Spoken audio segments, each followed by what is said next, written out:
Então, boa tarde, bom dia, boa noite. Inicialmente, quero agradecer o professor Alfredo Pereira Júnior, que, juntamente com ele, eu, Maria Lima Toivani, sou e mais uma grande comunidade aí de especialistas, somos membros do Núcleo de Informação e Economia Solidária e Sustentável, né, um projeto, um INCT, que é capitaneado aí pela Universidade de Campinas, mas com vários membros aí em volta do Brasil. Com o professor Alfredo, hoje, a gente vai conversar sobre economia solidária e inovação frugal, né? Eu coordeno o núcleo de Belo Horizonte, do INCT, e também a Rede Brasileira de Inovação Frugal, da qual o professor Alfredo também é membro. Então, a gente vai, né, ver como essas duas abordagens, né, elas têm pontos em comum e divergências, e também como um tema consolidado, sendo, né, a economia solidária, como que a inovação frugal também pode se beneficiar dessa trajetória, né, para se institucionalizar no Brasil, né, como também já vem se institucionalizando em outras partes do mundo. Então, essa, né, entrevista, ela tem dois objetivos, né, um é para difundir, né, essas duas temáticas para a comunidade, né, tanto acadêmica quanto, digamos, mais leiga, assim, no assunto, e também para a pesquisa que a gente está fazendo, né, para produzir um artigo relacionado aí à inovação frugal no Brasil. Então, muito obrigada, professor Alfredo. Né, eu tenho alguns blocos aqui, né, de temáticas que estou abordando, né, em relação à trajetória da economia solidária e inovação frugal, né, a REBRIF, a Rede Brasileira de Inovação Frugal, e institucionalização do tema e perspectivas. Então, né, iniciando, eu gostaria de te perguntar, né, primeiro, se apresente, fale, né, brevemente sobre a sua trajetória acadêmica e profissional aí em relação à economia solidária, por favor. Bem, meu nome é Alfredo Pereira Júnior, né? Eu fiz curso de administração, trabalhei um pouco em administração, depois fui para filosofia, que eu também graduei em filosofia e passei aí 35 anos como professor de filosofia da ciência aqui na Unesp de Botucatu e também trabalhando com a pós-graduação em filosofia da Unesp de Marília e com um grupo de auto-organização lá da Unicamp, que é assim um precursor do nosso Instituto de Economia, de Formação para Economia Solidária e Sustentável. E depois que eu me aposentei como professor de filosofia, eu retomei, né, essa preocupação com a questão da administração pública no Brasil, né, porque quando se fala em administração no Brasil, se pensa muito em termos de empresa privada, né? E a questão do interesse público, interesse do povo, né, na economia, a economia popular, as opções alternativas que nós temos de inovação, né, na economia popular, isso aí tem sido deixado no segundo plano, né, inclusive nas discussões políticas, né, nas campanhas eleitorais, essas questões não são tocadas, né, mas elas são muito importantes para a gente pensar como o próprio povo possa ser protagonista da vida, da produção de bens, né, de oferecimento de serviços, ou seja, uma economia que o povo seja protagonista e beneficiário, né? Quer dizer, uma economia democrática, que seja do povo, pelo povo e para o povo, né? Isso vai nos remeter justamente a essas questões que você trabalha, da inovação frugal, tecnologias sociais, formas de organização popular, né, que se contrapõem aos grandes aglomerados empresariais internacionais, né, que concentram o dinheiro, concentram, né, toda a capacidade de investimento, toda a inovação tecnológica, né, até a tecnologia mais avançada, né, isso aí não está ao alcance da maioria do povo, né, isso aí está nas mãos de pouco. Hoje em dia a gente fala da oligarquia, né, porque nós temos um domínio econômico, principalmente, mas também político, né, de uma oligarquia. Vocês devem lembrar que Aristóteles dizia que tem 3 regimes políticos que se alternam, né? A democracia, a tirania e a oligarquia.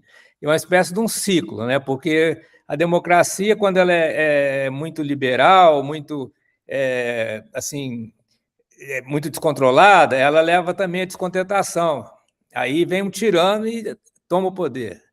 Mas esse tirano, para ele conseguir governar, ele acaba dividindo esse poder com outros, aí nós temos oligarquia. Mas a oligarquia acaba concentrando todo o poder e toda a riqueza em poucas mãos. Aí o povo se revolta, né, e nós voltamos para a democracia.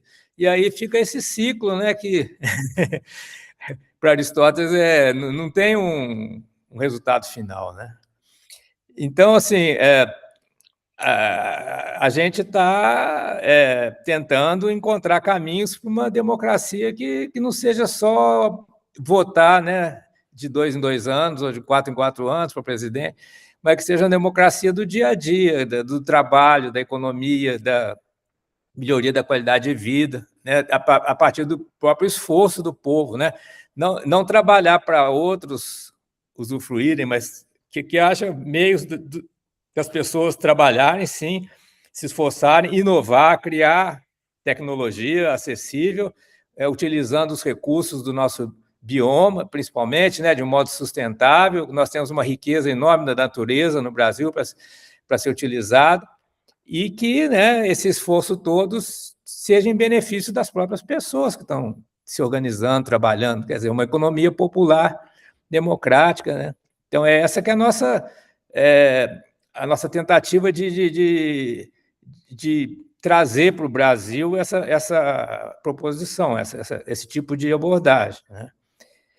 Então, aí entra, né, o conceito de economia solidária, que no Brasil vem do Paul Singer, né, um economista que escreveu livros, né, sobre economia solidária e que inspirou várias iniciativas, tanto no plano federal, porque nós temos hoje em dia, né, a Secretaria de Economia Solidária no plano federal, quanto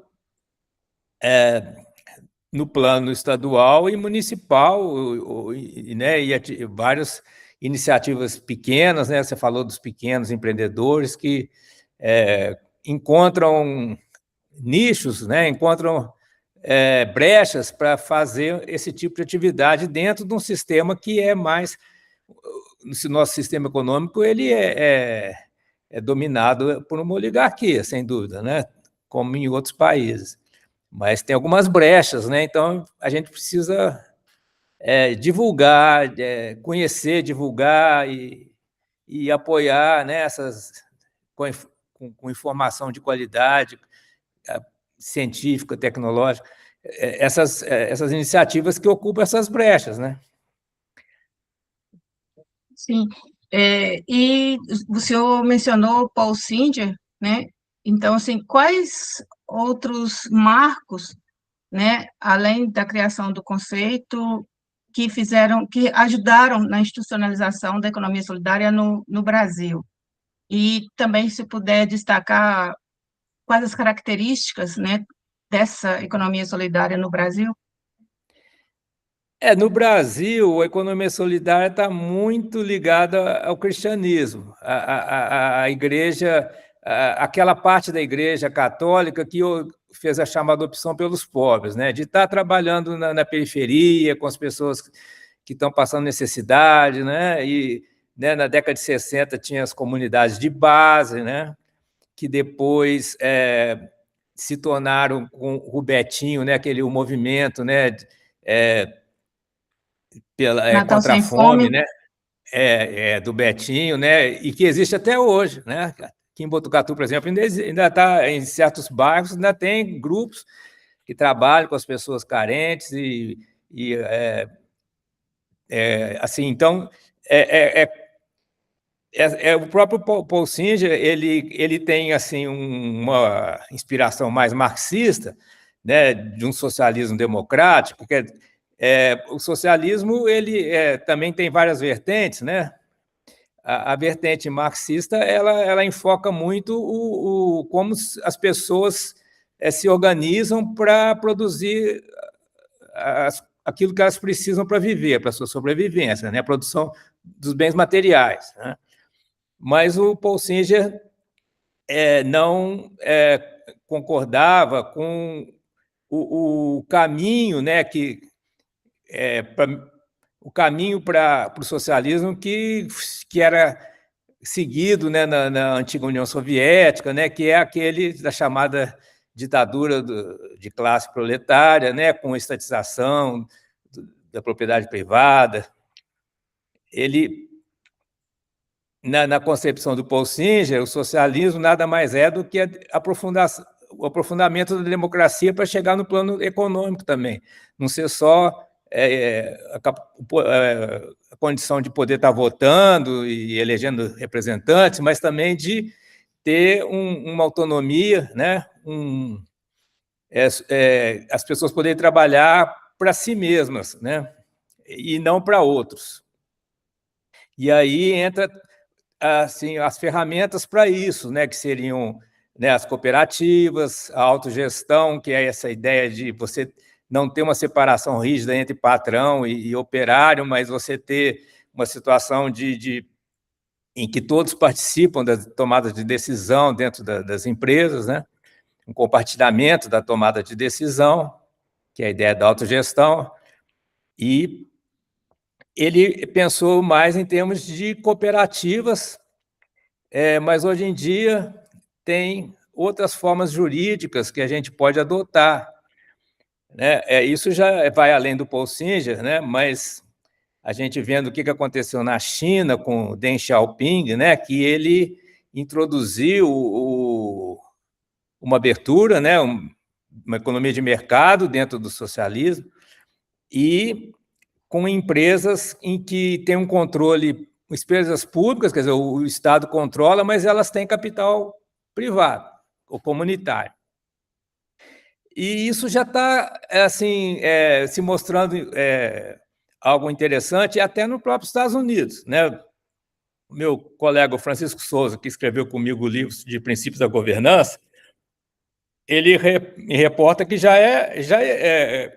quer dizer, existe uma economia solidária que está crescendo de um modo ainda invisível pela mídia, mas já existem essas empresas públicas que têm capital privado, que têm ações na Bolsa, então as pessoas podem investir numa economia que é voltada para o povo. Quer dizer, superando essa dicotomia do privado e do público, né, você tem uma sinergia do público e do privado para gerar emprego, renda e gerar produtos que sejam úteis para a vida do povo, né? Porque muitas empresas existentes, elas produzem coisas supérfluas, com o chamada obsolescência programada, né? De repente, seu celular já não consegue mais rodar o software, você tem que comprar outro celular e joga fora aquele, não aproveita mais, não dá para substituir uma peça, né? Então, esse tipo de economia ela está voltada para o lucro dos empresários, né, que produzem, né, os celulares e outros artefatos aí que têm uma obsolescência programada, né? A própria Apple já foi acusada disso, né? A questão da memória dos iPhones é terrível, né? É um investimento caro, um iPhone, para quem é da classe média, né? E com 3 anos aí já a bateria, a memória já começa a ficar... quer dizer, não só a bateria e a memória, mas todos os programas já precisam ser atualizados e, de repente, eles não disponibilizam mais a atualização, e a pessoa fica com uma máquina que ainda está em perfeito funcionamento, mas que não consegue mais, né? Então, uma economia solidária, ela tem que se estar voltada, né, para os valores que as pessoas têm no seu dia a dia, aquilo que elas usam, né, o chamado valor de uso, aquilo que... Então, fazer um celular que tenha uma maior tempo de utilidade, né,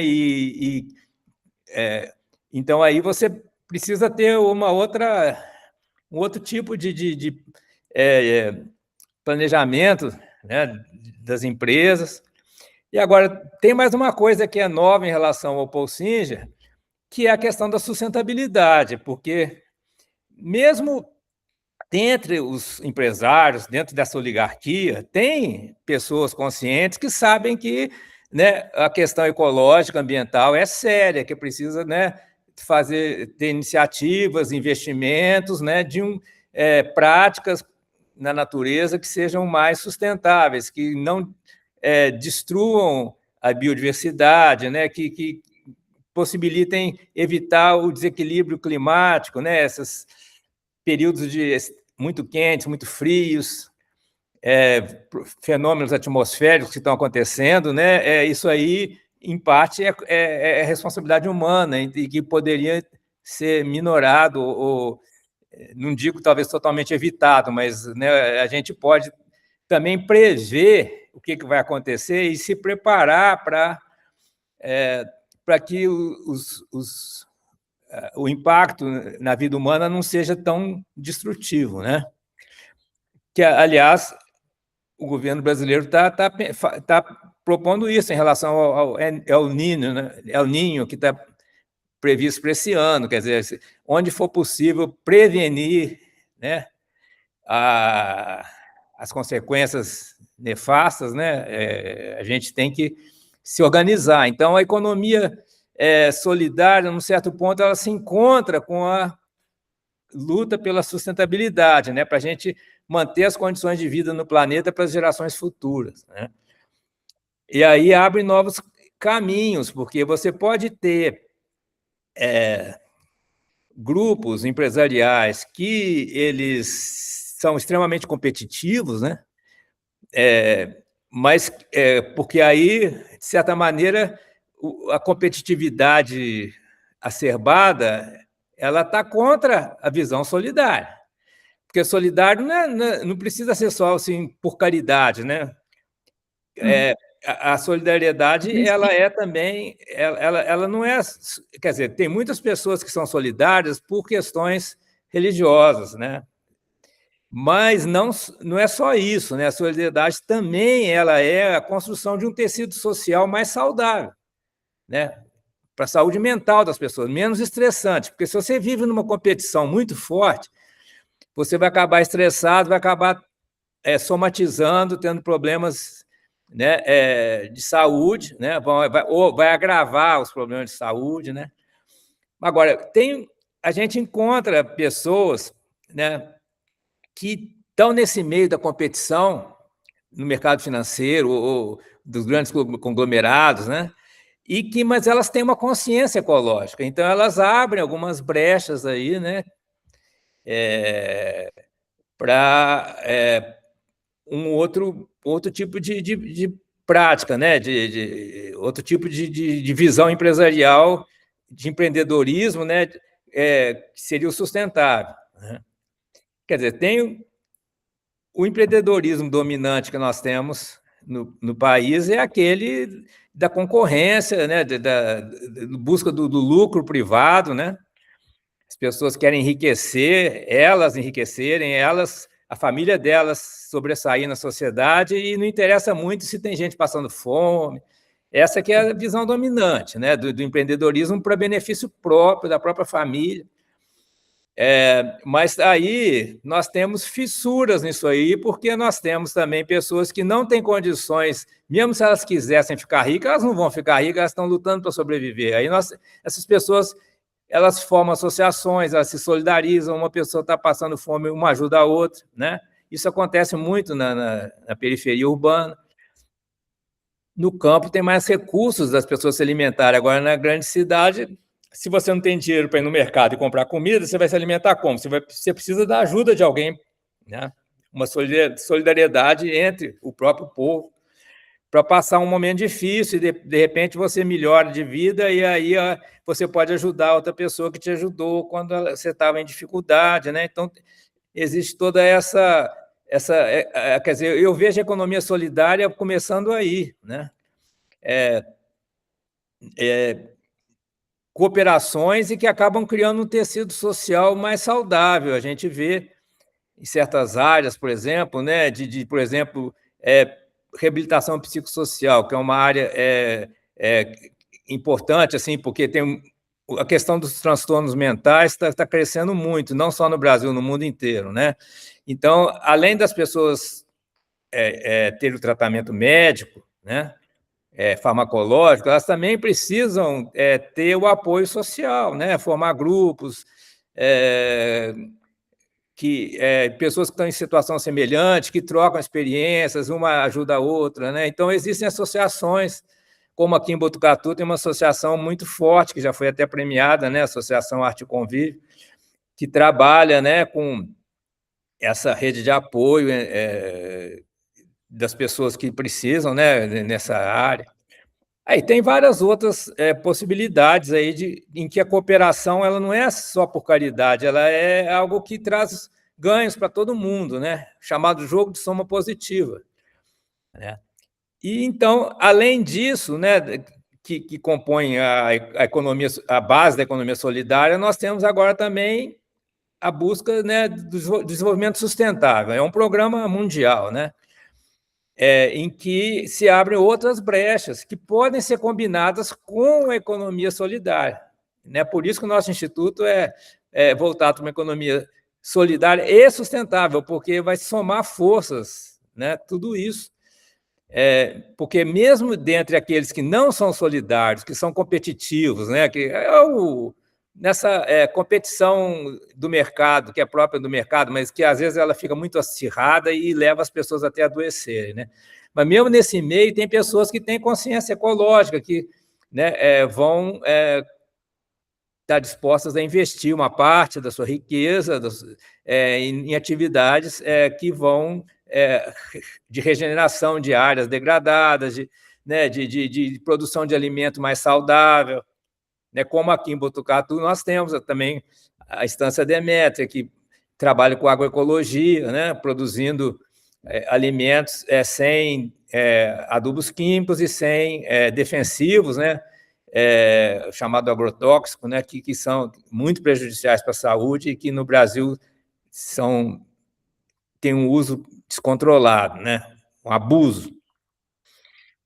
Então, é tudo isso que nós temos aí acontecendo, embora não seja mencionado na grande mídia, né? nem seja temas assim muito que despertem muito a atenção das pessoas, das pessoas que movem a economia, né? Mas está vindo de baixo para cima isso, né? E a gente quer que cresça. Sim. Então, assim, eu acho que, né, o senhor citou aí vários elementos, né, que já leva a gente para o segundo bloco aqui, que é sobre economia solidária e inovação frugal. Como o senhor percebe a relação entre essas duas abordagens, né?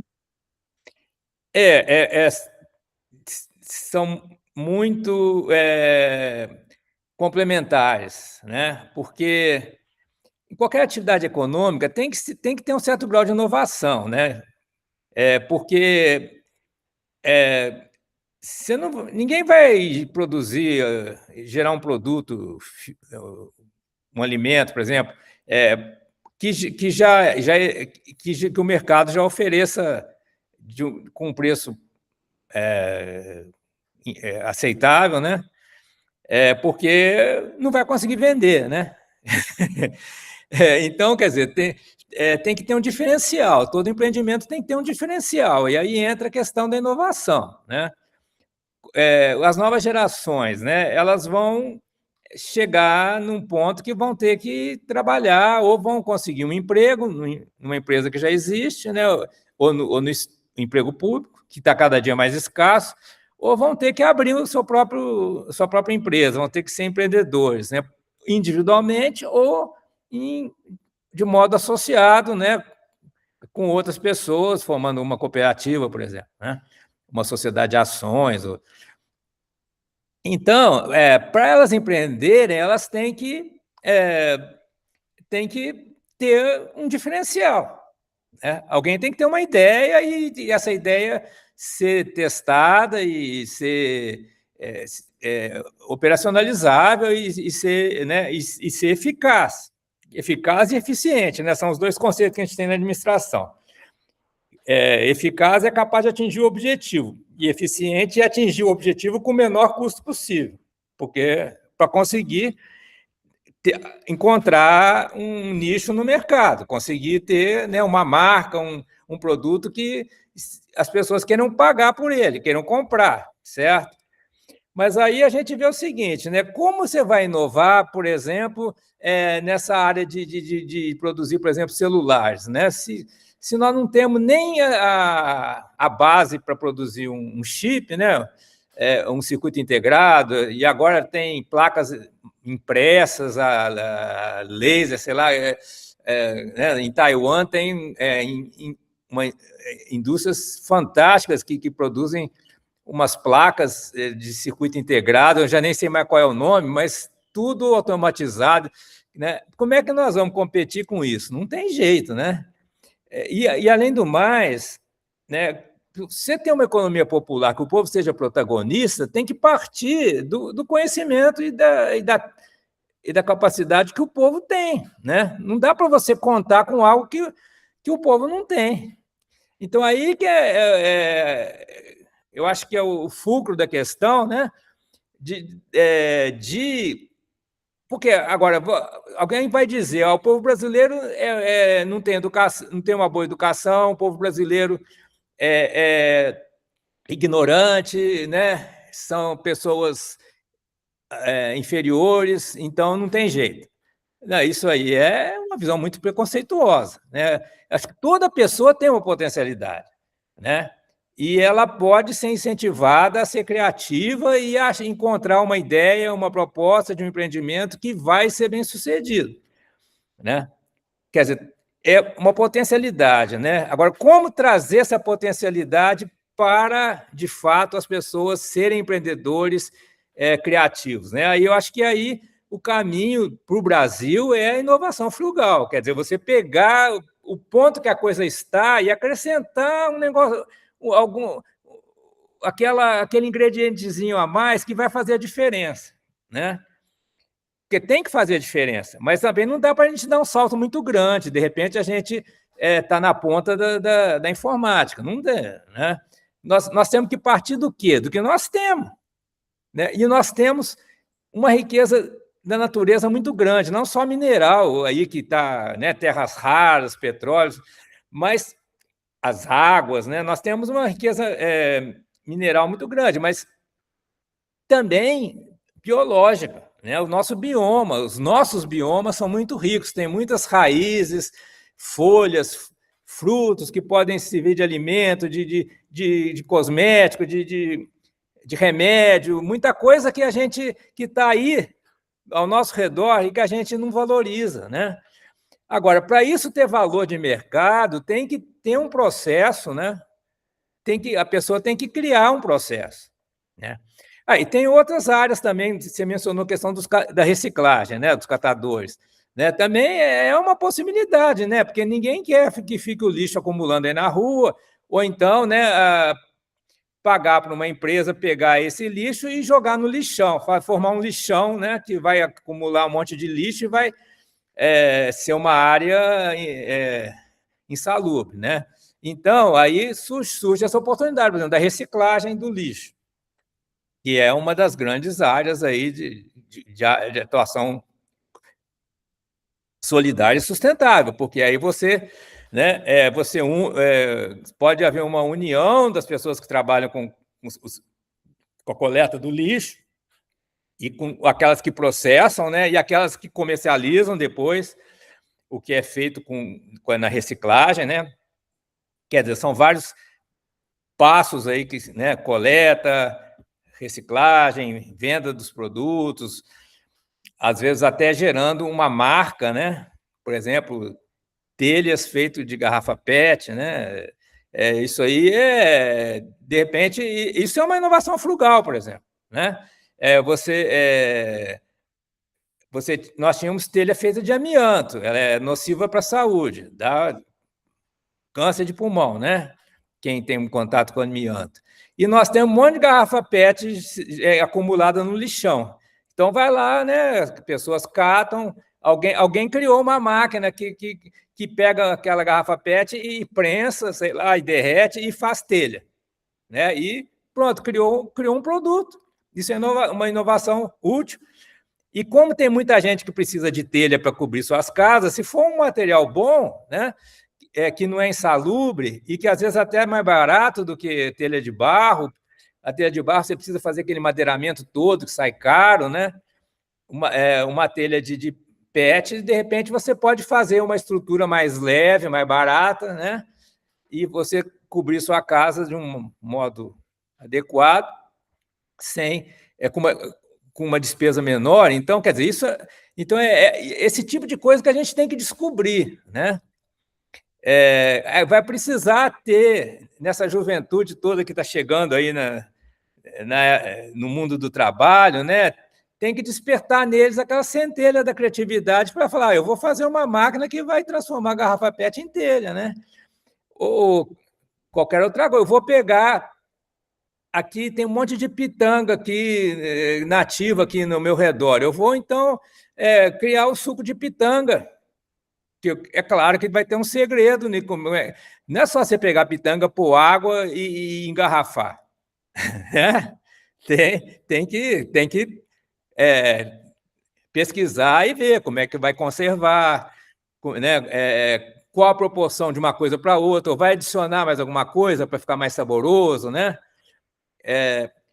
E também, assim, tem segredinhos aí que só quem é da área entende, né? Porque tem muito suco de laranja que a gente toma por aí que tem gosto de casca de laranja, né? Eles não dizem que põe a casca, mas eles põem, porque, né, você vê suco industrializado, tem, né? Agora, eu vou fazer um suco de pitanga, eu vou fazer o que com caroço? Né? Por exemplo, estou dando um exemplo entre milhares que a gente pode pensar, né? Então, tudo isso vai ter que ter tem que ter mentes que bolem, né? Então, eu vou pegar o caroço, vou fazer farinha. Aí eu aproveito a polpa, né? A pele da pitanga é fininha, vai junto com a polpa. O caroço eu faço farinha, né? E por aí afora, como é que eu vou agora plantar mais pitangueira para gerar mais pitanga para eu aumentar a escala da produção, né? Que área que eu vou usar? Aí, por exemplo, uma pessoa bem informada vai ter uma ideia genial. Vai falar bem, olha, a pitanga é nativa do cerrado, você pode plantar ela em área de proteção ambiental, desde que tenha autorização. Porque na área de proteção ambiental, que tem um monte por aí, você não pode plantar espécie exótica, certo? Mas você pode plantar a pitanga porque ela é nativa, certo? Então, você tem... É só fazer acordo com as pessoas que são donas desses hectares, muitos hectares aí de reserva ambiental, né? Fala, ó, vou plantar a pitanga aí, né? A gente divide o lucro e tal, então pronto, vai ter muitas áreas, não precisa ter desapropriação, invasão de terreno, não precisa, é só conversar e achar. Se você tem uma ideia boa e você conversa bem, e você monta uma empresa, produz, tem renda, tem lucro, né?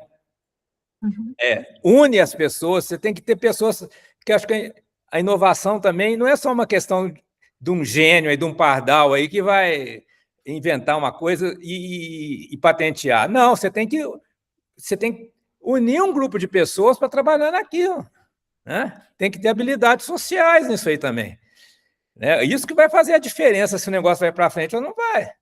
Porque só de você fazer uma patente, raramente vai adiantar alguma coisa, né? A não ser que um grande conglomerado aí compre sua patente, mas eles vão preferir fazer a patente deles do que comprar as suas.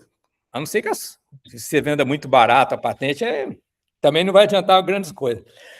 Mas também na inovação frugal, a patente pode ser importante para assim, a garantia do negócio, né? Garantia da autoria e dos direitos, né?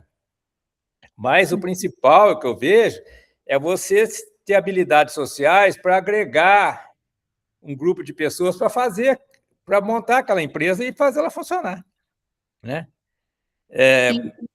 Oi? Eu queria ver assim, como que o senhor identifica, né, valores, princípios, práticas que essas duas abordagens, né, economia solidária e inovação frugal, compartilham e também o que as diferencia? Eu acho que aí, filosoficamente falando, a gente entra na questão da chamada meritocracia, né? Que um dos problemas do socialismo ou do comunismo, né, soviético, marxista e tal, é que não ficou bem estabelecido que haveria uma proporcionalidade entre o esforço e a criatividade das pessoas e a sua remuneração, a sua recompensa, né? Então, isso ficou solto. Se exigia que todo mundo trabalhasse para o coletivo e tal, mas na hora de receber assim o produto, de distribuir o produto do trabalho, se criou uma burocracia que tomou conta de tudo, né? E o povo continuou em condições precárias, em muitos lugares. Não digo que em todos, mas muito. Então, isso pouco a pouco foi destruindo o sistema, né? Porque o princípio não estava bem estabelecido.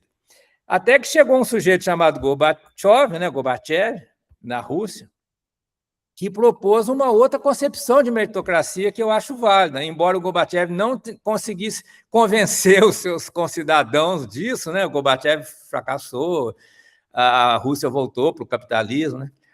Mas a ideia dele é que tem que haver uma proporcionalidade entre o que a pessoa contribui para a sociedade e o que a sociedade retorna para a pessoa, né?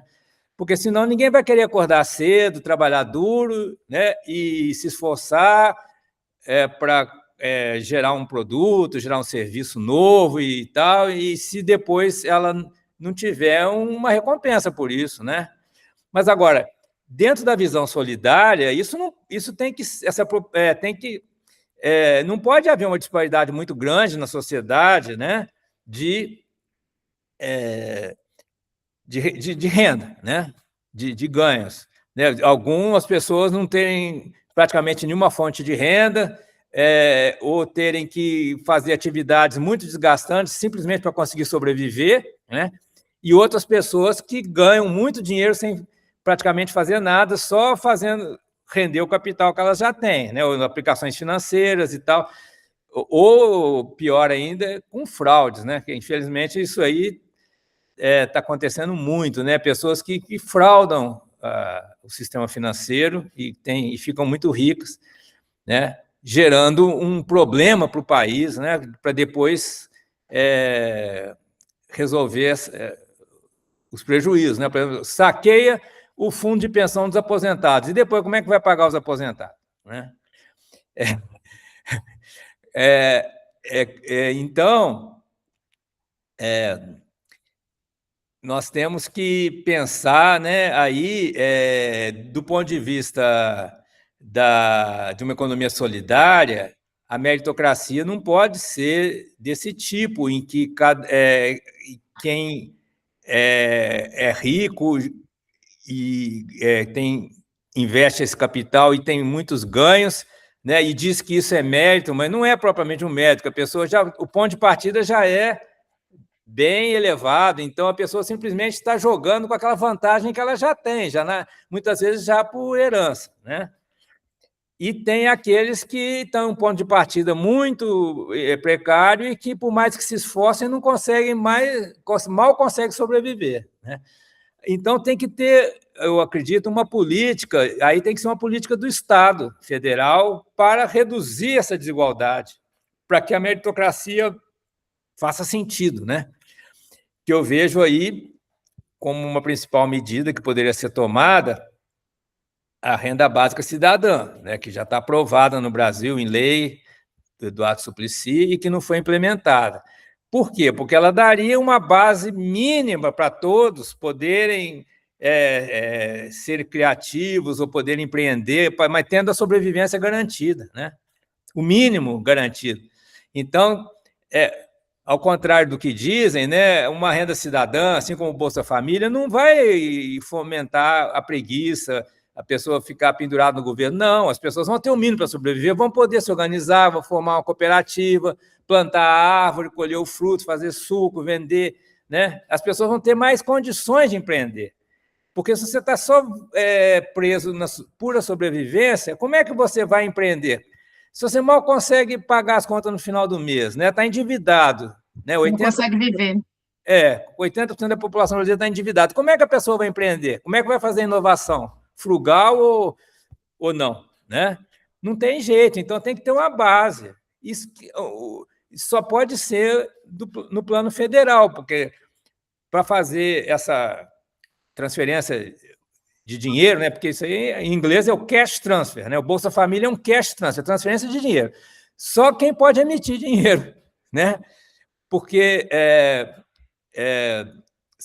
esse poder, né? Agora tem as chamadas criptomoedas, dinheiro privado, dinheiro que um grupo de pessoas cria e elas usam e só elas e pronto, né?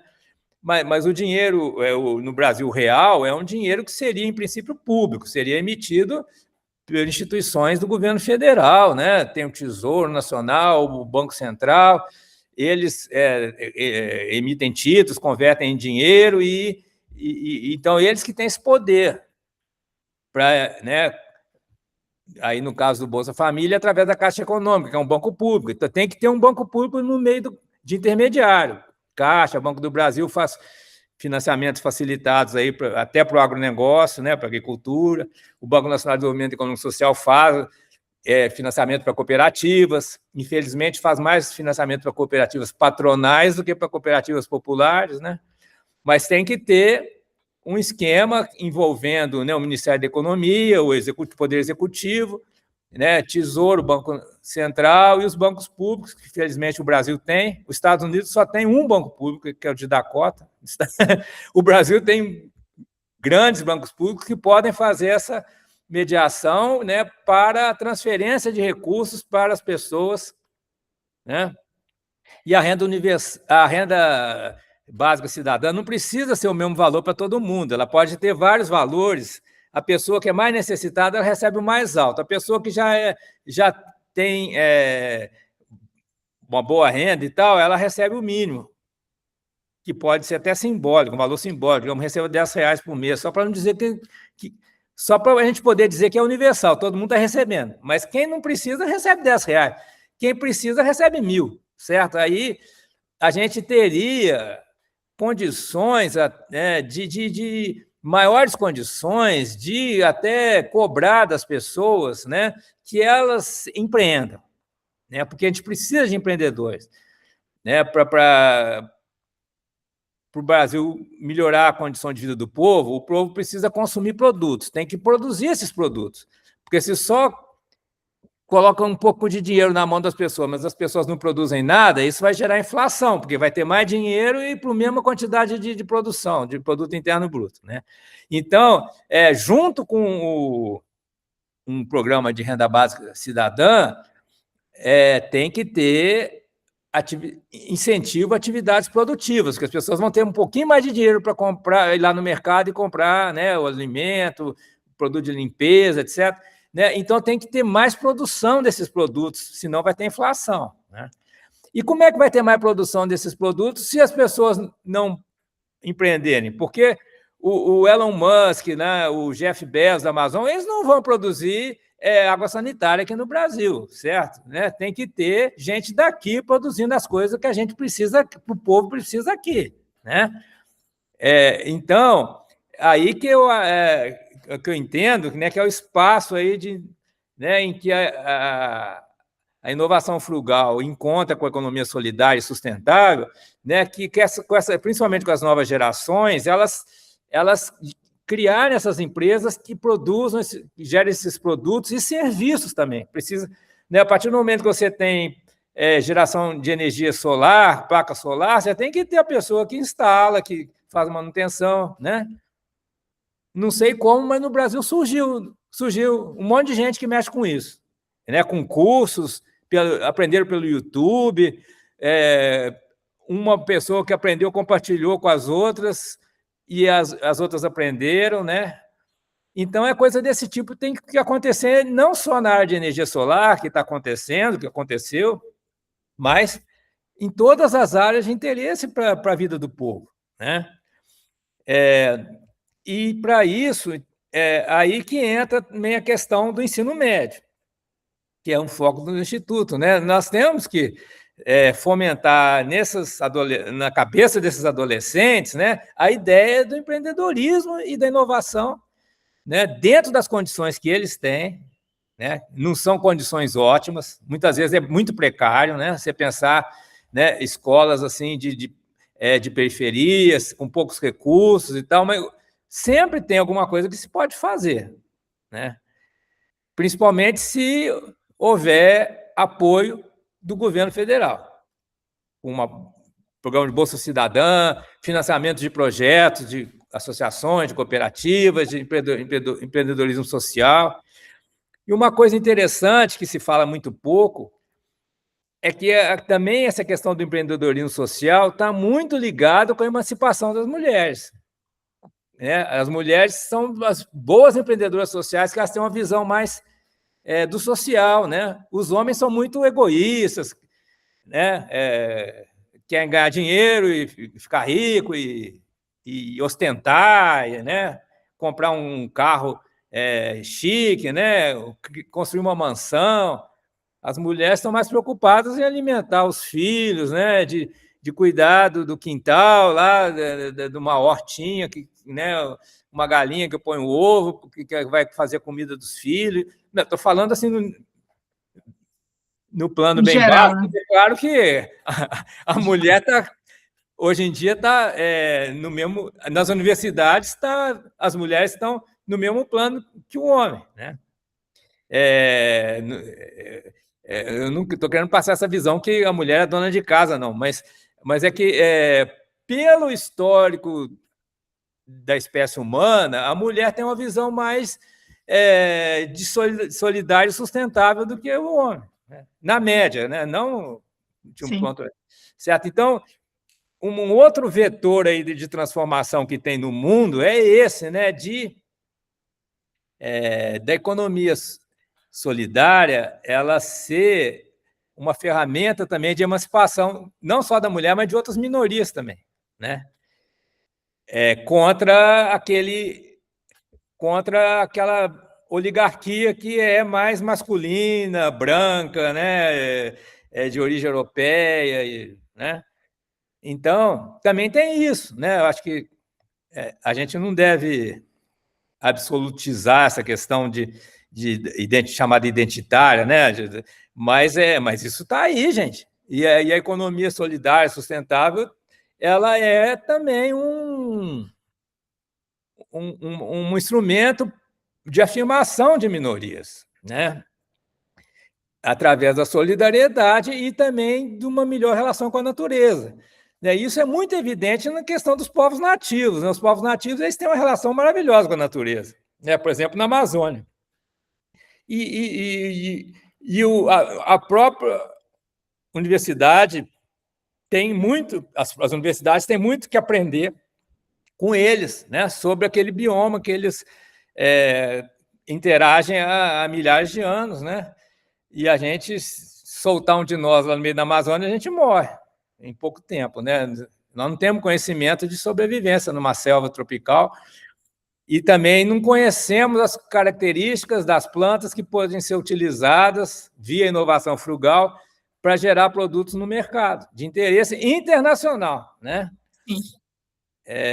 Tem universidades do exterior que mandam pesquisadores lá para a Amazônia para aprender com os xamãs, com os povos originários sobre as plantas e para contrabandear essas plantas e fazer remédio, um monte de coisa lá fora, né?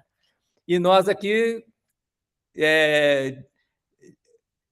tratamos esses povos com descaso, muitas vezes, né, no caso dos grileiros, vão lá e tomam a terra deles, né, matam e destroem os cultivos que eles tinham, né, para plantar soja, colocar pasto para o gado, para boi.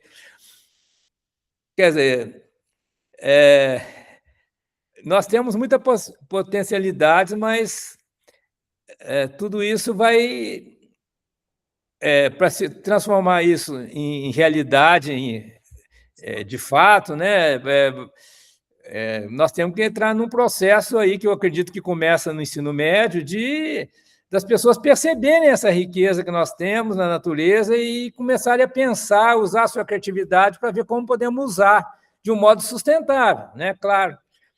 Tem um exemplo muito bom aqui, do tempo que eu dava aula na engenharia florestal, que os alunos trouxeram, que é o caso do palmito, né? Que, para a maioria das espécies de palmito, tem que cortar o pé para poder extrair o palmito e morreu, aí tem que plantar de novo. Aí alguém descobriu, não, tem um tipo de palmito que ele tem mais de uma ramificação, você pode cortar uma, o pé continua vivo, né? Que é o palmito jussara. Então, né, foi feito um projeto de plantio, de cultivo do jussara, porque permite o chamado manejo sustentável, né? Você pode cortar um ramo e extrair palmito e o pé continua vivo e continua crescendo, vai gerar mais palmito, né? Então, assim, tem coisas assim que quem sabe, quem tem esse conhecimento? É só quem é ali mesmo do mato mesmo, ali, né? Não é um cara dentro de um laboratório aqui da universidade que vai descobrir uma coisa dessa. Você tem que conhecer as espécies vegetais, né, e tudo. Assim como a questão da mandioca. Tem a mandioca venenosa, né? Uma pessoa leiga pode comer uma mandioca venenosa e passar mal até morrer, né? Quem que sabe qual é a mandioca saudável e qual é a mandioca venenosa? Quem cultiva, né? Porque quem nunca cultivou não vai saber distinguir, né? Se tiver perdido no mato aí, tiver que sobreviver comendo mandioca, a pessoa vai se arriscar a comer uma mandioca venenosa e morrer, né? Então, assim, esse conhecimento que as pessoas chamadas pessoas ditas comuns, né, as pessoas comuns têm, é muito valioso, né? A gente tem que pensar assim, todo mundo pode contribuir se tiver uma condição, né, um estímulo para expressar a sua criatividade né, e empreender dentro dos recursos existentes, mas aí eu acrescento com algum apoio, né? As empresas privadas têm pouco interesse desse apoio, a não ser na área de sustentabilidade, que aí é uma exceção, né? De repente você vê, né, um banco financiando um projeto de recuperação de uma área degradada. Ótimo, excelente, mas você não vai ver um banco financiando um saneamento básico numa favela, né? Eu, pelo menos, nunca vi, né? Tem que ser o Estado, né? Então, A inovação frugal. A inovação frugal ela tem que vir das próprias pessoas, né? Que estão no ambiente em que vai acontecer a transformação, ou a criação, ou um empreendimento que vai fazer uma diferença, né? Sim. Acho que essa ideia tem que fazer uma diferença. Você não pode lugar comum. Inventar não, empreender para gerar aquilo que já existe em quantidade e qualidade suficiente, né? Sim. O mercado é um pouco cruel, porque E hoje em dia, mesmo nos países ditos socialistas, tem mercado. Então, não tem como fugir do mercado, oferta e procura. Né? Então, você tem que oferecer algo para que haja procura. Você tem que montar uma empresa para oferecer um produto que tenha demanda, que tenha gente querendo comprar. Senão, a sua empresa não vai para frente. Né? Vai acabar o dinheiro que você receber de um financiamento aí, do BNDES, por exemplo, e se a empresa não se autossustentar, acaba. Né? A maioria das pequenas empresas acaba. Né? Tem umas pesquisas aí mostrando que a sobrevivência, o índice de sobrevivência não é alto, não. Então, tem que ter a inovação. Né? Se não der para a gente fazer uma grande inovação, e geralmente não dá, porque nossas condições são precárias, né? Então a inovação frugal entra como a grande frente de trabalho com as novas gerações, né? Para eles vislumbrarem, né, inovações de pequena escala ou pequenos detalhes que vão fazer uma grande diferença. Né? Eu acho que é aí que é o X da questão. Então, agora, né, passando para a própria Rede Brasileira de Inovação Frugal e a construção, né, do seu campo de atuação no Brasil, como o senhor percebeu o surgimento, né, da Rede Brasileira de Inovação e como o senhor vê, né, a sua contribuição para o fortalecimento da inovação frugal no Brasil? Eu peguei o bonde andando, né? Porque quando eu entrei no grupo, já estavam, né? Atuando. Já estava atuando, né? E eu, assim, como eu estou como vice-coordenador do INE 2S, né? Eu não tenho muita condição de contribuir, assim, efetivamente, né? A não ser nesse plano das ideias, né? Que eu acho que no que eu puder contribuir, né? E eu acho interessante, né? Até uma pessoa que eu já conhecia antes era a Nereide, né? Porque o Zé Otávio, que me apresentou você, também me apresentou a Nereide. E eu até citei o grupo dela num capítulo do nosso livro de Princípios da Governança, né? Quando fala dessas possibilidades de aproveitamento dos recursos do bioma, né, de uma forma cooperativa, solidária, né? Eu acho que é um exemplo, né, assim, e também é um grupo de mulheres, né? Então, quer dizer, reúne tudo ali como um modelo, assim, né? Agora, o que eu posso sugerir a você é mapear todas essas áreas mais promissoras, né? Porque eu acho que talvez em primeiro lugar é o uso do bioma. Né? Mas aí a gente vai pensando, tem outras, né? Essa questão da saúde mental é muito forte nas grandes cidades, né? Associações de convívio, né? Não é só preocupação psiquiátrica, não, é convívio, é relação Exato. humana, né? Então, a gente tem que inventar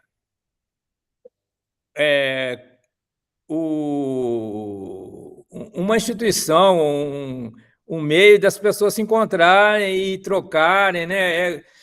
Às vezes é um bazar, às vezes é um evento musical, gastronômico, né? Quer dizer, aí é também alguma inovação dentro da vida da cidade ou do bairro de ter aquilo, né? Sim. Aqui em Botucatu criaram um grupo chamado Trem, né? Que é um grupo que reúne todas as pessoas assim do campo progressista, e aí aparece de tudo, mas de certa maneira o WhatsApp ajuda a criar esses grupos, né? Sim. Convocar reuniões, inclusive convocar manifestações públicas. A gente, depois de muito tempo, aconteceram atos públicos em Botucatu. foi o caso aí uma lei que iriam aprovar, que ia favorecer a corrupção e tal, aí a gente fez uma manifestação aqui, em várias outras cidades, né? Mas aqui foi convocado por esse grupo. E também essa parte de reciclagem, né, que a gente mencionou. Eu preciso parar para pensar, para identificar assim, as várias possibilidades, mas tem coisas assim que são pouco citadas, mas que são muito importantes. Por exemplo, reciclagem de computador, né? Porque com essa obsolescência programada, né, tem muitos computadores que ainda têm condições assim de ser úteis, né, desde que alguém instale um outro sistema operacional ou troque a memória. Então, aqui em Botucatu, na Unesp, eu não sei como é que está atualmente, mas tinha, né, as pessoas que recolhiam os computadores dos departamentos que estavam abandonados, porque as pessoas puderam comprar no melhor, né, e ocupa espaço, tudo, né? E recondicionava e doava para pessoas carentes, para aqui orfanatos, lugares que precisam, né, quer dizer, que não precisa ser uma máquina de última geração, mas uma que funciona, consiga navegar na internet, pelo menos, né? Claro que as big techs aí, elas remam no sentido oposto, né, de fazer com que o serviço de qualidade seja acessível só para quem paga muito, né? Mas aí eu não sei que nome que isso tem, mas é remando no sentido contrário, de fazer que a baixa tecnologia seja útil para as pessoas que precisam, né? Ter uma máquina, sei lá, para acessar o site gov.br, para receber um benefício, para se recadastrar, né? Essas pessoas.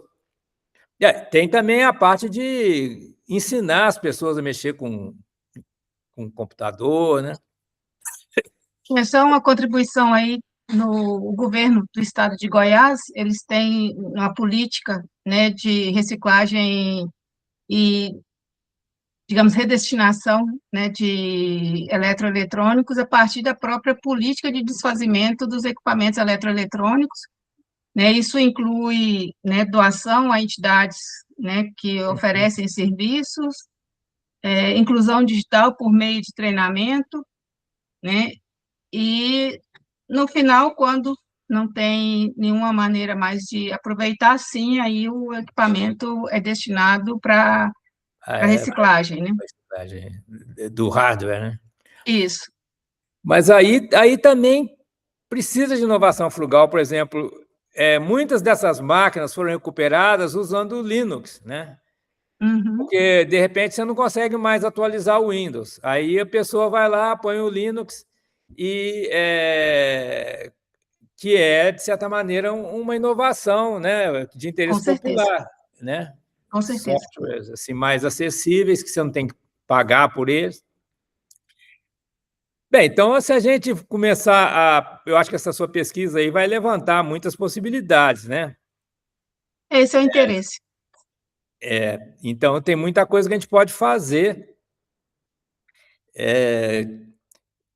Eu não pesquisei sobre isso, mas a Uhum. gente pode continuar conversando, assim, as ideias que eu tiver, eu Sim. te passo, né, para a sua Uhum. pesquisa. Eu acho que, assim, finalmente, né, que tipo de alianças ou parcerias o senhor, né, considera que poderiam ser úteis para expandir esse campo da inovação frugal, né, juntamente com o apoio, com a conexão aí com a economia solidária? É, eu estou sabendo que, a partir desse acordo aí, Mercosul com a Europa-Mercosul, tem pessoas interessadas, até tem uma pessoa que nós vamos entrevistar aqui no Instituto que estão interessados nesse tipo de cooperação, né? Com os Estados Unidos está muito difícil por causa do Trump, mas eu acho que quando o Trump cair, vai melhorar muito, né? Porque é um parceiro natural, né? Aqui dentro do Brasil, assim, eu acho que tem muitas possibilidades, mas muitas dificuldades também, porque a gente vive numa situação de muita escassez monetária, né? Então, por exemplo, cada prefeitura seria, em princípio, uma parceira, mas aí você vai lá e fala, não temos ver, os estados da federação estão com muitas dívidas, né? Então fica difícil conseguir algo. Então, assim, a válvula de escape mesmo seria o governo federal, porque ele é o que pode emitir dinheiro, né? Sim, Legalmente. E só que, infelizmente, apesar de todas as qualidades do Lula e tudo que ele fala e tudo, mas a gestão econômico-financeira foi ainda de austeridade nesse mandato, né, que vai sim, encerrar esse ano. Então, teria que haver uma mudança de paradigma, né, no Ministério da Economia, né, de investimento no povo, na economia popular, né?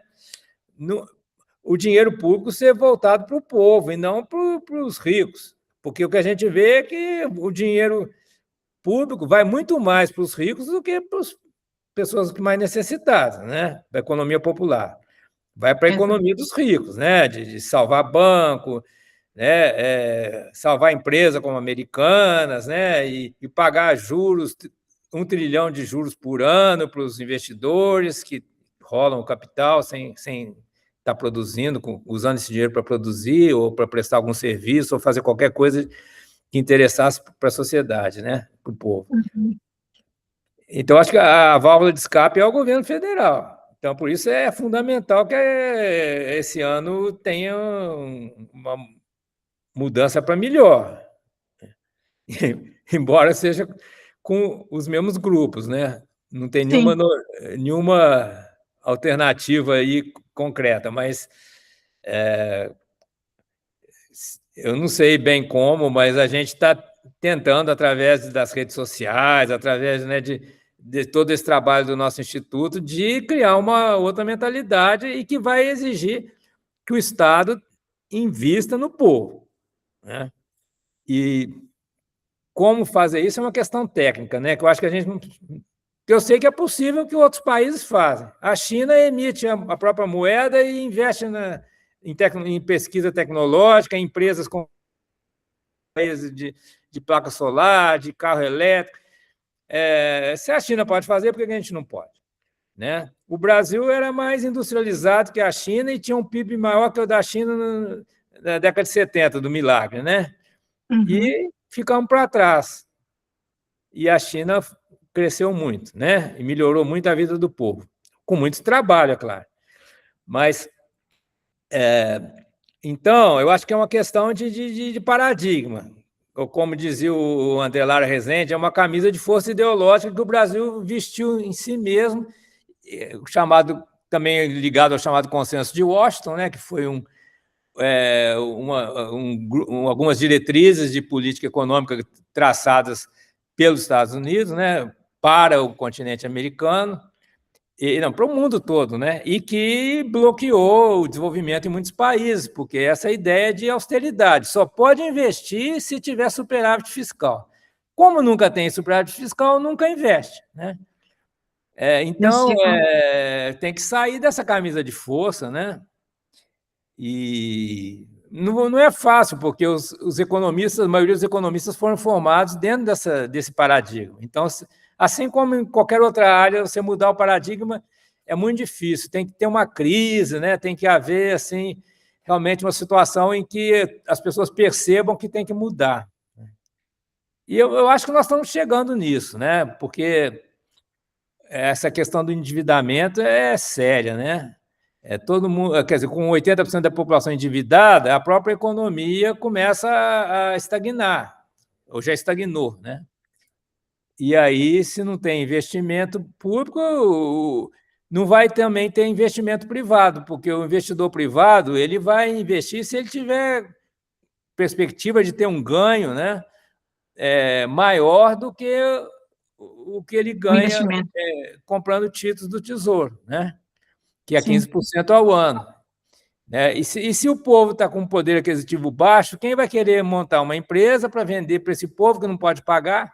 É melhor pegar o dinheiro que ia montar a empresa e aplicar em títulos do governo que são garantidos, né?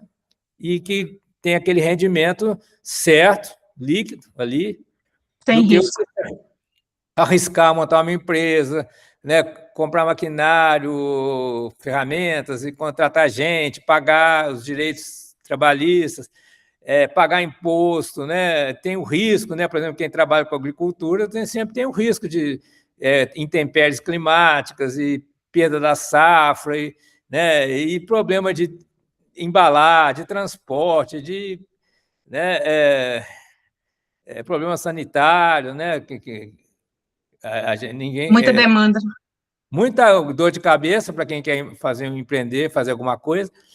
É muito mais fácil investir em títulos, né, do próprio governo, que vai, com certeza, pagar, porque, né, basta ele apertar uma tecla do computador, umas teclas do computador, que ele emite o dinheiro e paga as pessoas que investiram em títulos do Tesouro, né? Emitindo outros títulos para pagar, rolando a dívida, né? Mas vai rolar até o fim dos tempos, nós vamos morrer e vai continuar rolando a dívida, né? Então, aí é uma questão aí de paradigma de política econômica, né? Que não está sendo fácil sair dessa camisa de força ideológica do consenso de Washington, não, porque ainda tem muitos economistas de prestígio, né, defendendo isso, né, esse modelo que está vigente. E boa parte da esquerda, que deveria ser crítica a isso, a própria esquerda, boa parte da esquerda aderiu, né? Então, aí aquele paradoxo que a gente já mencionou em outros momentos, que a direita ficou radical, faz uma crítica radical, né, ao sistema, até os poderes constituídos, né? A direita faz a crítica do STF, do judiciário, né? E a esquerda fica defendendo o sistema, Status quo. status quo, né? Sim. Então, nós estamos nesse paradoxo aí que não sei como é que a gente vai sair disso, não.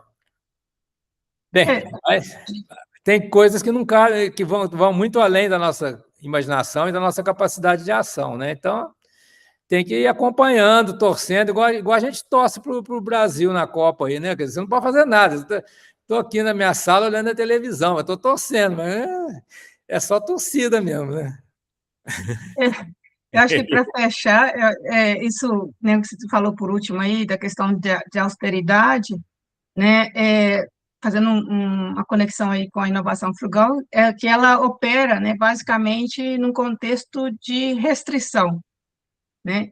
Então, né, para oferecer acesso a soluções para uma população que vive sobre, né, o contexto de restrição, seja a austeridade É, econômica, seja, né, aí limitações devido a morar numa região remota, né, aham, ou desfavorecida, né, de serviços públicos.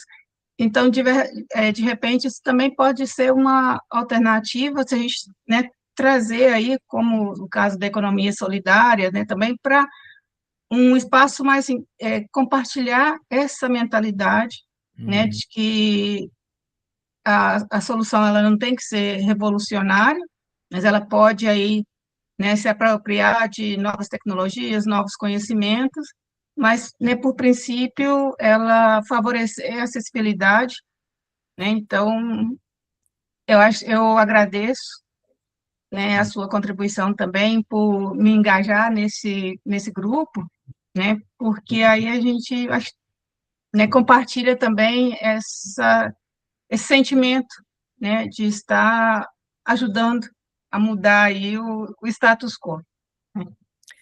Compartilhar os sentimentos é o passo principal, né, para a gente mudar alguma coisa. E aí, para concluir de um modo mais otimista, né, dentro do que você falou, é aquela ideia, né, de que todo problema também é uma oportunidade, né? Então, nós temos Estamos a aí, oportunidade à nossa frente aí. E vamos sim. tentar surfar nesses problemas aí. Então, muito obrigada, professor Alfredo, né, vice-coordenador do Instituto Nacional de Ciência e Tecnologia, Informação para a Economia solidária e sustentável, o INE 2S, e a gente, né, partir hoje, digamos, né, desses 6 meses de operação, que a gente construa aí outros 4 anos e meio de realizações, que a gente possa, de repente, retomar essa conversa, né, ao final, para avaliar também quanto a gente progrediu. Muito obrigada. Eu que agradeço. Tá? Tchau. Tchau.